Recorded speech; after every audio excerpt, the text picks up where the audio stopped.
2, 1. Sender! I was running far away. Would I run off the wall someday? Nobody knows, nobody knows.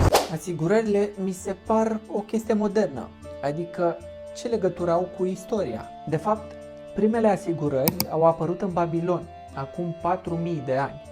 Comercianții plăteau un fel de taxă ca să fie despăgubiți dacă piratul cutare le scufunda corabia. Deci și atunci oamenii se temeau de pagube? Credeam că doar noi suntem obsedați de siguranță. Exact. Și uite unde suntem azi. Tot ce ai poate fi protejat. De la casa ta până la telefonul din buzunar.